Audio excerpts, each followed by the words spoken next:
Hello बच्चों, स्वागत है आपका आपके अपने YouTube channel chemistry with Teju sir पर। तो दोस्तों 11th class chapter number first रासायन विज्ञान की मूल अवधारणाएं का आज दूसरा एपिसोड है और इस एपिसोड में अपने एक ऐसा टॉपिक पढ़ने वाले हैं जिसके बिना केमिस्ट्री आगे चल ही नहीं सकती। मतलब केमिस्ट्री की जो एबीसीडी है वो आज की क्लास में ही है। देखिए मैंने एक चार्ट बना रखा है जिसके अंदर वैसे आज के टॉपिक का नाम है द्रव्य का वर्गीकरण। क्या टॉपिक का नाम क्या है? द्रव्य का वर्गीकरण। तो द्रव्य का वर्गीकरण में द्रव्य जो है, द्रव्य का मतलब मैं पहले बता चुका हूं। क्या कहते हैं द्रव्य को अपने बच्चों? द्रव्य को कहते हैं पदार्थ। क्या कहते हैं? पदार्थ। मतलब पदार्थ जो है वो दो प्रकार के होते हैं, एक शुद्ध पदार्थ, एक्चुअली ये शुद्ध है, शुद्ध पदार्थ, और एक मिश्रण। मिश्रण को हम अशुद्ध पदार्थ भी कह सकते हैं। मिश्रण को हम अशुद्ध पदार्थ भी कह सकते हैं। मतलब पदार्थ जो है वो दो प्रकार के होते हैं, शुद्ध पदार्थ और अशुद्ध पदार्थ। अशुद्ध को अपने मिश्रण भी कहते हैं। चलिए, शुद्ध पदार्थ जो है वो दो प्रकार के होते हैं, एक होता है तत्व और एक होता है यौगिक। तत्व फिर तीन भागों में बटे हुए हैं, धातु, अधातु और उपधातु।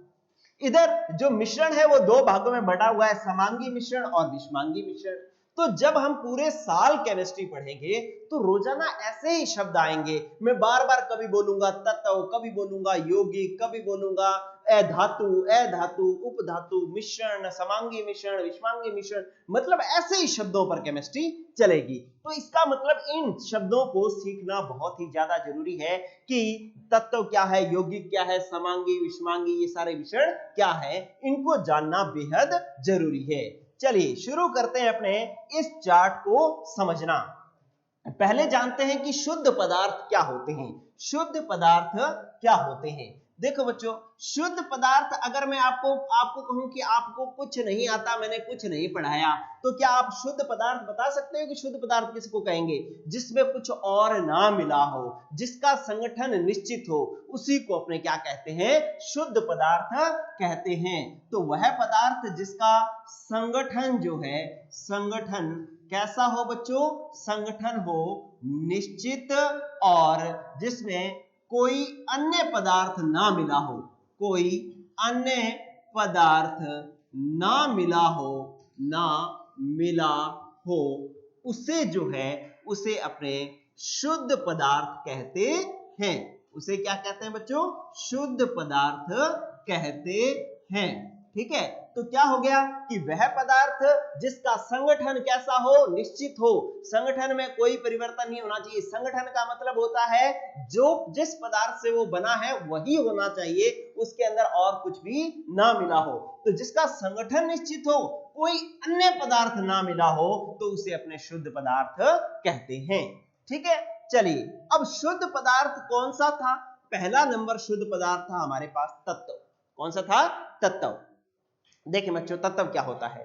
तत्व मैंने यहां पर एक ऐसे लिख दिया, जैसे मैंने लिखा, एक इधर एग्जांपल लिखता हूं, जैसे मैंने लिखा हाइड्रोजन तत्व। मैंने क्या लिखा? हाइड्रोजन तत्व। अब हाइड्रोजन तत्व जो है वो कौन सा है? H है। ठीक है, हाइड्रोजन तत्व कौन सा है? वो H है, जो कि H2 के रूप में रहता है। ठीक है, मैंने लिख दिया सोडियम तत्व। मैंने क्या लिख दिया? सोडियम तत्व। ठीक है, इसका प्रतीक क्या होता है? Na। क्लियर? तो आप देख रहे हैं, अगर मैं यहां पर तत्व बनाना चाहूं तो ये मेरे पास, अगर मैं एक ही तरीके के परमाणु ले लूं, एक ही तरीके के परमाणु लूं, ठीक है, तो उसे अपने क्या कहते हैं? तत्व कहते हैं। और तत्व जो है वो शुद्ध होता है। देखिए, तत्व की मैं अगर परिभाषा लिखना चाहूं तो क्या बनेगा कि एक ही प्रकार के परमाणुओं से मिलकर बने पदार्थ को तत्व कहते हैं। मतलब जिसके अंदर जो परमाणु है ना वो एक ही जैसे हों, तो उन्हें हम तत्व कहते हैं। जैसे मैंने लिखा हाइड्रोजन तत्व, तो हाइड्रोजन तत्व H2 है। H2 में H और H, हाइड्रोजन दो परमाणु है लेकिन वो दोनों ही हाइड्रोजन के हैं, तो उसको अपने क्या कहेंगे बच्चों? तत्व कहेंगे। क्या तत्व की बात समझ में आई? क्या किसको कहते हैं तत्व? कि एक ही प्रकार के परमाणुओं से मिलकर बने पदार्थ को हम तत्व कहते हैं। चाहे उसके अंदर एक परमाणु हो, चाहे बहुत सारे परमाणु हो, वो सारे के सारे तत्व ही होंगे। जैसे मैंने लिखा, एक परमाणु से मिलकर बना हुआ तत्व ही होता है एक परमाणु युक्त तत्व भी होते हैं।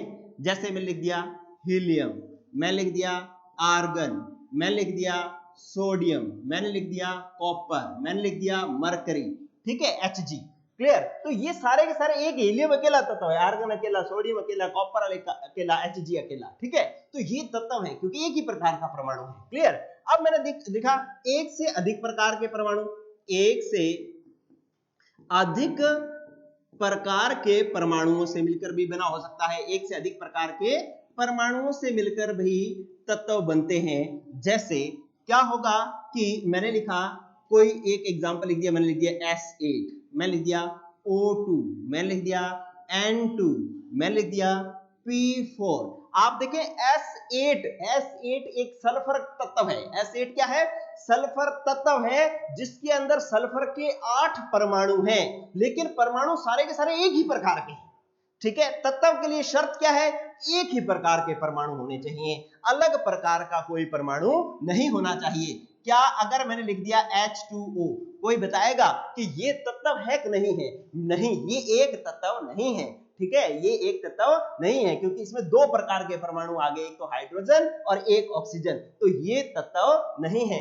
अगर मैं इसको अकेला H2 लिख देता तो ये तत्व है, और अगर मैं इसको अकेला लिख देता O2 तो ये भी तत्व है। लेकिन अगर मैंने लिख दिया H2O तो ये तत्व नहीं है क्योंकि इसमें अलग अलग प्रकार के परमाणु आ गए हैं। फिर बता दूं, तत्व की शर्त क्या है? एक ही प्रकार के परमाणुओं से मिलकर बने पदार्थ को हम तत्व कहते हैं। एक ही प्रकार के परमाणु, एक ही प्रकार के परमाणुओं में एक परमाणु भी हो सकता है, जैसे ये एग्जांपल। एक से अधिक परमाणु भी हो सकते हैं, लेकिन परमाणु होंगे सारे एक जैसे ही, जैसे sulphur sulphur sulphur, oxygen oxygen, nitrogen nitrogen. P4 में 4 फास्फोरस फास्फोरस फास्फोरस है, मतलब चारों ही जो है वो फास्फोरस परमाणु ही हैं। तो इसका मतलब ये सारे क्या हो गए बच्चों? तत्व। शुद्ध पदार्थ जिसका संगठन निश्चित होता है, तत्व जो एक ही परमाणु से मिलकर बना होता है। क्लियर? तो ये हमारे पास दो बातें हो चुकी। अब आ जाओ आप नेक्स्ट। अब मैंने आपको बताया है कि तत्व जो है वो 3 प्रकार के लिखे हैं हमने। एक लिखा है धातु, एक लिखा है क्या? धातु। और धातु का डायग्राम मैंने आपके सामने बना रखा है। क्लियर? इसको देख करके आप क्या बता सकते हो? ये लोहे की कीले हैं, ये चांदी है, ये सोना है, ठीक है। इसको देख करके क्या बता सकते हो? आपने देखा, धातु के बारे में अगर लाइनें लिखनी है, धातु के बारे में लाइनें लिखनी है तो क्या लिखेंगे? धातु किसे कहते हैं? ठीक है, मैं पहले लिख देता हूं, वह पदार्थ। ठीक है, आपको देख देख के लिखना है, कहीं भी कोई भी रट्टा मारने की जरूरत नहीं है। आपको पहली बात समझ में आ रही है कि ये ठोस होते हैं, धातुएं जो होती हैं ठोस होती हैं। फिर बात आपने देखी कि ये कठोर होती है। कोई इसमें कुछ एग्जाम्पल अपवाद भी हो सकते हैं, लेकिन हम एक बार जो मुख्य गुण है उनकी बात अपने करते हैं। ठीक है, धातुएं जो है आपने देखा ये सारी की सारी ठोस है, ये सारी की सारी कठोर है। फिर देखा कि इनके अंदर विशेष प्रकार की चमक होती है। क्या होती है बच्चों? चमक होती है। आप देखो, लोहे के अंदर अपनी चमक है, सोने के अंदर अपनी चमक है, सिल्वर के अंदर अपनी चमक है। ठीक है, तो इनके ये ठोस होते हैं, कठोर होते हैं, इनमें चमक होती है। और देखो और क्या गुण होता है, और इनका गुण ये होता है कि अगर लोहे की तार को आप किसी लाइट के प्लग में डाल करके उसके दूसरी तरफ हाथ लगाओ तो डांस करोगे ना बच्चों, मजा आएगा, डांस करने लग जाओगे ना। क्यों? क्योंकि करंट आता है। इसका मतलब जो धातुएं होती हैं वो विद्युत की चालक होती है, इसमें से जो है विद्युत प्रवाहित होती है। और दूसरा, आपने एक छोटी क्लास में एक ये पढ़ा था कि अगर लोहे की छड़ को एक तरफ से गर्म करो तो वो दूसरी तरफ से गर्म हो जाती है, क्योंकि उसमें से ऊष्मा बह करके दूसरे सिरे तक आ जाती है। मतलब ये ऊष्मा की भी चालक होती है। तो जो धातुएं होती हैं वो विद्युत व ऊष्मा की क्या होती है बच्चों? चालक होती है। मतलब इसके अंदर ऊष्मा भी प्रवाहित हो सकती है, और जो विद्युत है वो भी इसके अंदर प्रवाहित हो सकती है। उसे अपने क्या कहते हैं? धातु कहते हैं। क्लियर? और देखो कि अगर इसको अपने लोहे को पीटे या सोने को पीटे, ठीक है, पीटे का मतलब किसी हथौड़े से पीटे, तो इसका मतलब ये नहीं कि ये टुकड़े टुकड़े हो जाएगा। लोहा टुकड़े टुकड़े नहीं होगा, वो फैलता जाएगा। लोहा कैसा क्या होता जाएगा? फैलता जाएगा, उसकी चद्दर बन जाएगी। ठीक है, तो इस गुण को कहते हैं कि ये आघात वर्धन्य होता है, मतलब इस पर चोट का फर्क नहीं पड़ता, ये आघात वर्धन्य होते हैं, इसलिए इसकी चद्दर बनाई जा सकती है। क्या बनाई जा सकती है? चद्दर बनाई जा सकती है। ठीक है, क्योंकि अगर इसको पीटते जाओगे तो ये फैलता जाएगा, फैलता जाएगा, फैलता जाएगा और पूरी चद्दर बन जाएगी। क्लियर? तो इसकी जो है वो चद्दर बनाई जा सकती है। फिर इसको खींच करके जो लंबी तार बनाई जा सकती है। आपने सुना होगा कि जो है 1 ग्राम सोने से 2 किलोमीटर लंबी तार बनाई जा सकती है, मतलब इनको खींच करके लंबी तार बनाई जा सकती है। तो इसका मतलब ये कैसे होते हैं? तन्य होते हैं। कैसे होते हैं? तन्य होते हैं, तनन सामर्थ्य पाई जाती है, तन्य होते हैं, इसलिए इनकी जो है वो क्या बनाई जा सकती है बच्चों? तार बनाई जा सकती है, तार बनाई जा सकती है। ठीक है, तो इनको जो है हम क्या कहते हैं? धातु कहते हैं। एक गुण और है, एक गुण और है कि इनका गलनांक जो है वो क्या होता है बच्चों? गलनांक जो है इनका निश्चित होता है, एक निश्चित ताप पर ये पिघलना शुरू करते हैं। ऐसा नहीं है कि अगर अपने लोहे को अगर धूप में रख दिया तो गर्मी पड़ी तो गर्मी में पिघलने लग गया, ऐसे नहीं होता। इसको एक निश्चित ताप मिलना चाहिए, उसके बाद ही पिघलना शुरू होते हैं। ऐसे नहीं कि पड़ा पड़ा ही पिघलने लग जाए, जैसे बर्फ पिघलने लग जाती है। ठीक है, तो इनका गलनांक जो है वो क्या होता है? निश्चित होता है। तो ये लो, ये आपके पास धातु के गुण हो गए। इसको देख देख करके मैंने इधर गुण लिख लिए। क्या कहोगे? वह पदार्थ जो ठोस होते हैं, कठोर होते हैं, जिनमें चमक होती है, विद्युत और ऊष्मा के चालक होते हैं, आघात वर्धन्य होते हैं जिससे इनकी चादर बनाई जा सकती है, ये तन्य होते हैं जिससे इनकी तार बनाई जा सकती है, इनका गलनांक निश्चित होता है, वो जो है वो क्या कहलाते हैं बच्चों? धातु कहलाते हैं। क्लियर हुई बात? चलिए अब मुझे ये बताओ कि ये अगर धातु आपको समझ में आ गया तो फिर मैं अपने बात करते हैं किसके बारे में? अधातु के बारे में। चलिए, दूसरा तत्व जो है, तत्व का दूसरा प्रकार है अधातु। अधातु के बारे में मैं कुछ नहीं लिखता, सिर्फ मैंने ये चित्र दे दिया। किसका बच्चों? ये चित्र है आपके पास कोयले का। किसका है? कोयले का है। क्लियर? तो कोयले का ये चित्र है और इसको देख करके मुझे ये बता दो, क्या इसके अंदर कोई विशेष चमक है? नहीं है, ठोस है, इतना ज्यादा ठोस भी नहीं है, कुछ गुण ठोस के हो सकते हैं। ठीक है, और इनको पीटने पर ये फैलते नहीं है, टुकड़े टुकड़े हो जाएंगे, है ना? कोयले पर अगर आप किसी चीज से चोट करोगे तो वो टुकड़े टुकड़े हो जाएंगे। क्लियर? तो आघात वर्धन्य भी नहीं है और इसकी चादर भी नहीं बनाई जा सकती। पाउडर बनाया जा सकता है लेकिन चादर नहीं बनाई जा सकती। कोयले से तार नहीं बनाई जा सकती। ठीक है, तो जिसके अंदर, जिस पदार्थ के अंदर जो है ये सब गुण नहीं पाए जाते, जिसमें ये गुण नहीं पाए जाते, उनको हम क्या कहते हैं बच्चों? उनको हम कहते हैं अधातु। ठीक है, जिसमें धातुओं के गुण नहीं पाए जाते। चाहे तो पहले वाले गुण लिख लो, जिसमें विशेष चमक नहीं होती, जिसके अंदर कठोर हो, ठोस हो सकते हैं लेकिन बहुत ज्यादा कठोर नहीं होते। ठीक है, विद्युत और ऊष्मा के चालक नहीं होते। और आप नेक्स्ट कहें तो क्या कि इनके आघात वर्धन्य नहीं होते, इनकी चादर नहीं बनाई जा सकती, ये तन्य नहीं होते, इनकी तार नहीं बनाई जा सकती, तो इनको अपने अधातु कहते हैं। इसका उदाहरण जो हो जाता है हमारे पास, इनका उदाहरण जो हो जाता है वो हो जाता है कि सल्फर, सल्फर इसका एग्जाम्पल हो जाएगा। इसका जो है फास्फोरस इसका एग्जाम्पल हो जाएगा, फास्फोरस इसका एग्जाम्पल हो जाएगा। फिर आपने देखा कार्बन जो है इसका एग्जाम्पल हो जाएगा। तो ये जो है अधातु के उदाहरण हो गए। ठीक है, इनके अंदर धातुओं के विपरीत गुण पाए जाते हैं, धातुओं के विपरीत गुण पाए जाते हैं। ठीक है, उन्हें हम क्या कहते हैं बच्चों? अधातु कहते हैं। क्लियर हुई बात? तो ये अपने पास अधातु भी हो गया। चलिए अब आ जाओ आप नेक्स्ट। नेक्स्ट क्या है? उपधातु। उपधातु क्या होते हैं बच्चों? जिसमें धातुओं और अधातुओं के दोनों के मिश्रित गुण पाए जाते हैं। कुछ गुण उनमें धातुओं के भी होते हैं, कुछ गुण उनमें अधातुओं के भी होते हैं। ठीक है, तो आप क्या कहोगे? उपधातु किसे कहेंगे? वे पदार्थ जिनमें धातुओं व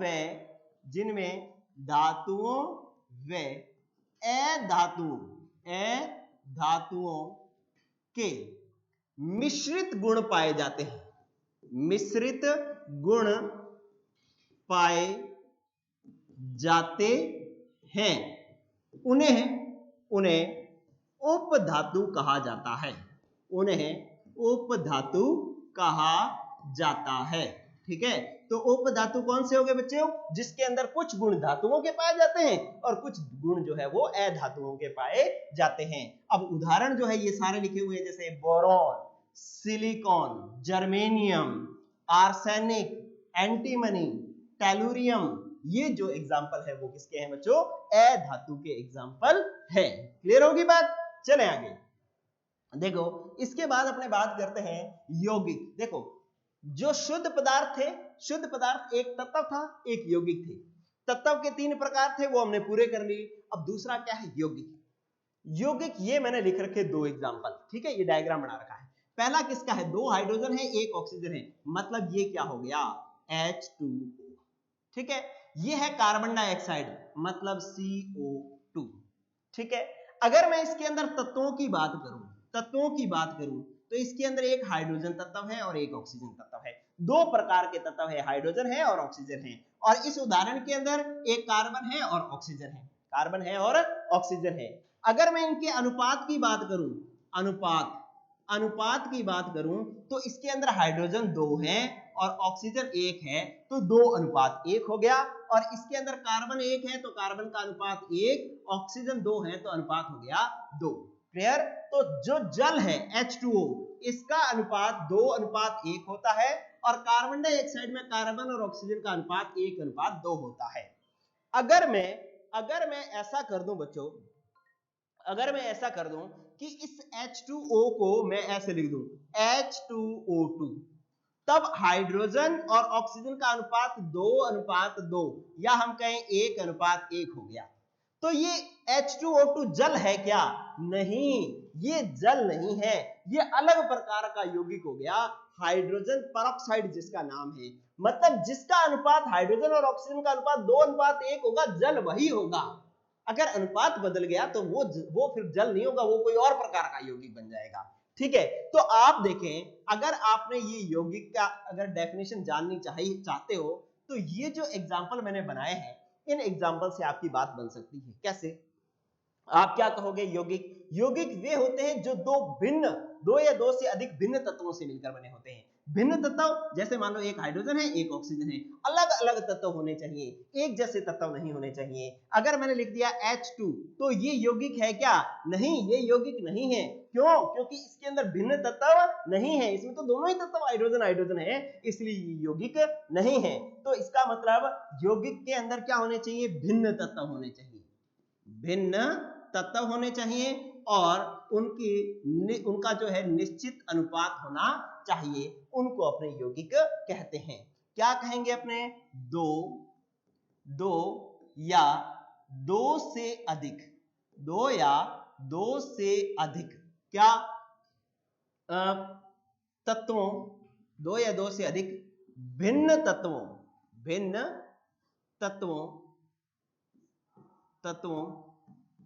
के निश्चित अनुपात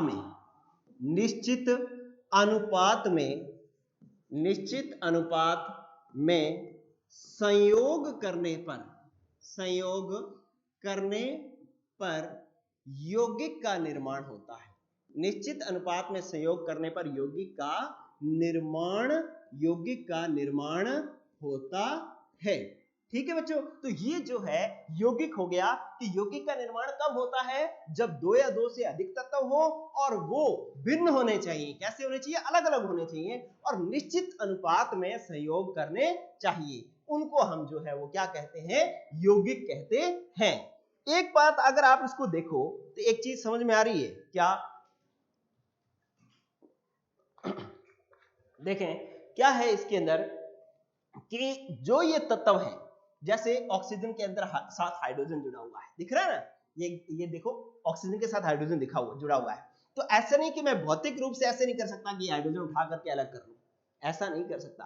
अगर मुझे यहां से ऑक्सीजन से जुड़े हुए हाइड्रोजन को मुझे अलग करना है तो मुझे इसके लिए रासायनिक विधियां काम में लेनी पड़ेगी, इसकी कोई ना कोई रासायनिक अभिक्रिया करवानी पड़ेगी, सामान्यतः मैं इसको अलग नहीं कर सकता। ठीक है, तो क्या कहूंगा मैं कि तत्वों को भौतिक रूप से अलग नहीं किया जा सकता। भौतिक रूप से यौगिक में जो तत्व होते हैं उनको भौतिक रूप से या भौतिक विधि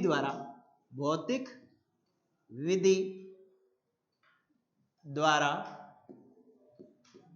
अलग नहीं किया जा सकता, अलग नहीं किया जा सकता। इनको क्या करना होता है, रासायनिक विधि द्वारा किया जा सकता है। रासायनिक विधि द्वारा जो है इनको अलग किया जा सकता है। अगर ऑक्सीजन से हाइड्रोजन को अलग करना है तो रासायनिक विधि द्वारा किया जा सकता है, लेकिन इसको जो है वो भौतिक विधि द्वारा अलग नहीं किया जा सकता।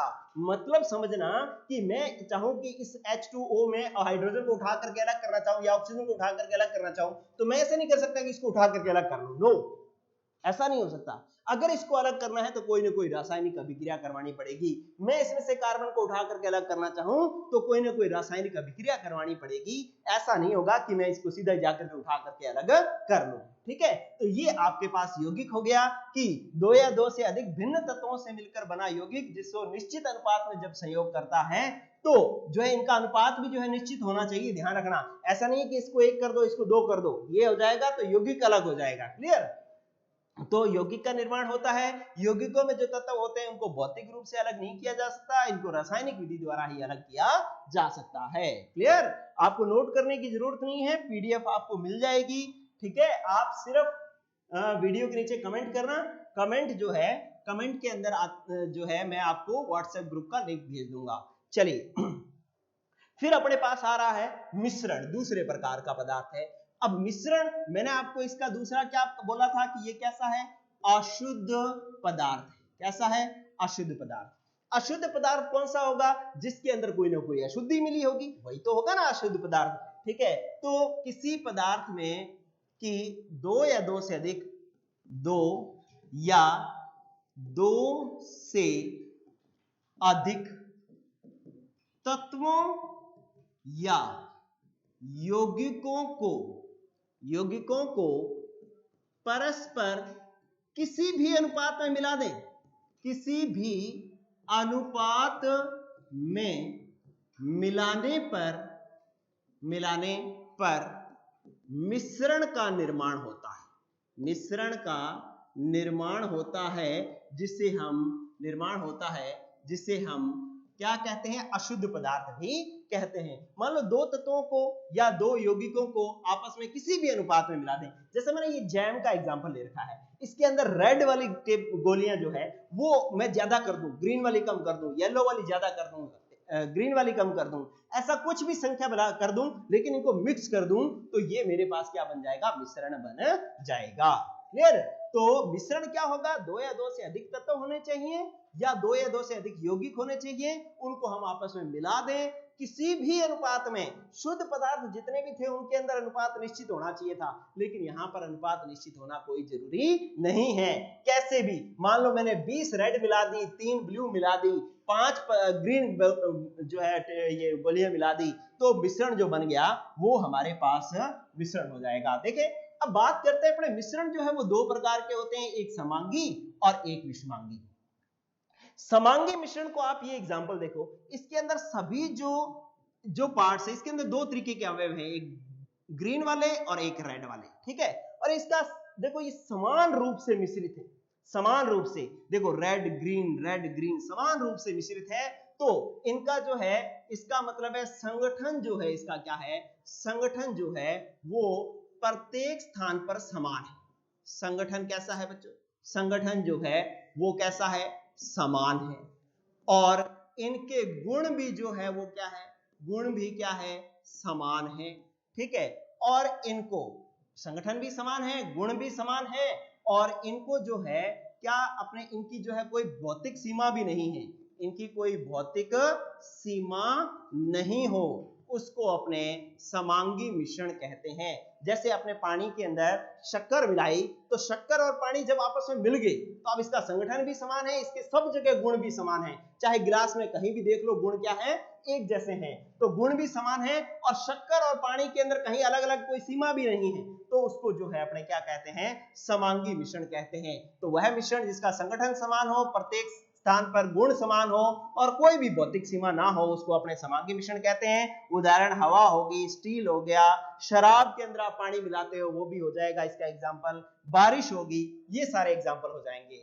फिर अपने बात करते हैं अगर विषमांगी मिश्रण की, तो विषमांगी में देखो यहाँ ग्रीन ज्यादा है और इधर इधर रेड जो है वो क्या है, ज्यादा है, तो उसको अपने विषमांगी मिश्रण कहते हैं। तो विषमांगी मिश्रण के लिए अगर परिभाषा कहेंगे तो संगठन समान नहीं, ठीक है, संगठन जो है वो क्या होता है, असमान, संगठन हो गया असमान, ठीक है। और इसके गुण भी जो है वो क्या होंगे, प्रत्येक स्थान पर समान नहीं होंगे, गुण भी होंगे असमान। गुण भी कैसे हो जाएंगे बच्चों, असमान हो जाएंगे। और इनको जो है, इनकी कोई भौतिक सीमा हो सकती है, इसकी भौतिक सीमा जो है वो हो सकती है। इसका मतलब क्या है कि इसको जो है अलग अलग देखा जा सकता है, कोई जरूरी नहीं है हो, लेकिन हो सकती है, ठीक है। तो इसकी भौतिक सीमा जो है वो हो सकती है, इसको अपने विषमांगी मिश्रण कहते हैं। जैसे अपने पास आइस वाटर हो गया, ठीक है, मिल्क हो गया और मिट्टी हो गई, तेल और पानी का मिश्रण हो गया, ये सारे इसके एग्जांपल हो गए, ठीक है। अब मेरे यहाँ पर एग्जांपल एक लास्ट जो है, एक लास्ट स्लाइड बस, इसके बाद क्लास खत्म करेंगे अपने। ये देखो, ये मैंने एलिमेंट को हिंदी में जो है वो तत्व कहते हैं, ठीक है। ये तत्व का एग्जांपल है, एक ही प्रकार के परमाणुओं से मिलकर बना हुआ है, रेड रेड रेड, ठीक है। और ये भी तत्व का ही एग्जांपल है, यहाँ पर ब्लू ब्लू ही है, लेकिन तत्व ज्यादा प्रकार के हैं। इनको हम तत्व के साथ साथ अणु कह सकते हैं। जैसे अपने पास H2 हो गया, यहाँ पर H H H है, यहाँ पर ये क्या हो जाएंगे, मान लो ये जो है O2 है, O2 है, O2, ये ब्लू वाले O2 है, ठीक है। तो इनको हम अणु कह सकते हैं, क्योंकि परमाणुओं से मिलकर बने हुए को अणु कहते हैं, ठीक है। तो ये अणु हो सकता है और ये तत्व है। फिर अपने यौगिक की बात करें तो इन तत्वों से मिलकर जब निश्चित अनुपात में मिलते हैं तो यौगिक बनते हैं, ये भी यौगिक है, क्लियर। और मिश्रण क्या है, मिश्रण जब दो या दो से अधिक तत्व या यौगिक परस्पर मिला दें तो उसको अपने क्या कहते हैं, मिश्रण। यहाँ पर देखें कि ब्लू और ये जो समान प्रकार के मतलब मिश्रण जो है वो ये समांगी मिश्रण है, ये भी समांगी मिश्रण है। ये क्या है, ये विषमांगी मिश्रण है, क्योंकि इसके अंदर देखो रेड ज्यादा है और ब्लू जो है वो कम है और समान रूप से मिश्रित नहीं है। यहाँ पर ब्लू 2 है, यहाँ पर बीच में ब्लू है ही नहीं, तो इसका मतलब ये विषमांगी मिश्रण है। आप इस टेबल को देख करके समझ सकते हैं कि इसमें तत्व कौन सा है, और ये दोनों तत्व, ये दोनों यौगिक और ये तीनों मिश्रण, मिश्रण में ये दोनों समांगी और ये क्या, ये भी, हाँ ये दोनों समांगी है और ये कैसा है, विषमांगी है। क्लियर बच्चों, तो ये जो है आज की क्लास हमारी हुई खत्म। बच्चों अगर इस टॉपिक के आपको नोट्स बनाने की जरूरत है नहीं, नीचे वीडियो के नीचे कमेंट करना, मैं व्हाट्सएप का लिंक भेज दूंगा, उसको ज्वाइन करके जो है वो आप ग्रुप से जुड़ सकते हैं। ठीक है बच्चों, आज के लिए इतना ही, और चैनल को जो है वो कर लें subscribe. Good luck, good bye.